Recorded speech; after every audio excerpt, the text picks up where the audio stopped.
ഞാൻ എൻ്റെ ഒരു സുഹൃത്തിനോട് പറഞ്ഞു, സോഷ്യൽ മീഡിയ തുറന്നു കഴിഞ്ഞാൽ ആക്സിഡൻറ്റിൻ്റെ വീഡിയോകളാണ് കാണുന്നത്. സുഹൃത്തുക്കൾ ഒന്നിച്ച് ബൈക്കിൽ ഇങ്ങനെ യാത്ര ചെയ്യുമ്പോൾ മറ്റൊരു വാഹനത്തിൽ തട്ടിക്കൊണ്ട് റോട്ടിൽ വീഴുകയാണ്.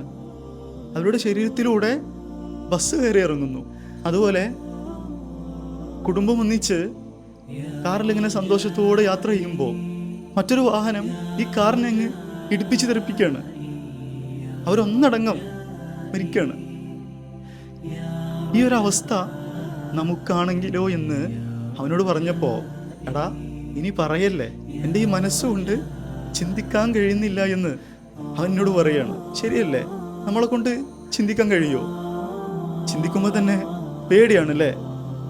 നമ്മുടെ ശരീരത്തിലൊരു മുറി വന്നാൽ, നമ്മുടെ കയ്യൊന്ന് ഒടിഞ്ഞാൽ നമുക്ക് അസഹനീയമായ വേദനയാണ്. എങ്കിൽ നമ്മുടെ ശരീരത്തിലൂടെ വാഹനം കയറി ഇറങ്ങിയാലോ എന്തായിരിക്കും നമ്മുടെ അവസ്ഥ? അള്ളാഹു കാത്തുരക്ഷിക്കുമാറാകട്ടെ. എന്നാൽ നമ്മെപ്പോലെയുള്ള പച്ച മനുഷ്യരായ എത്രയെത്ര ആളുകളുടെ ശരീരത്തിലൂടെയാണ് വാഹനം കയറി ഇറങ്ങിയത്.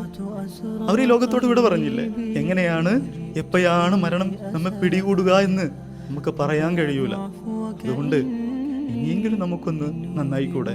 മറ്റുള്ളവരെ സങ്കടപ്പെടുത്താതെ, പ്രയാസപ്പെടുത്താതെ, മറ്റുള്ളവരോട് ദേഷ്യം വെക്കാതെ ജീവിച്ചൂടെ?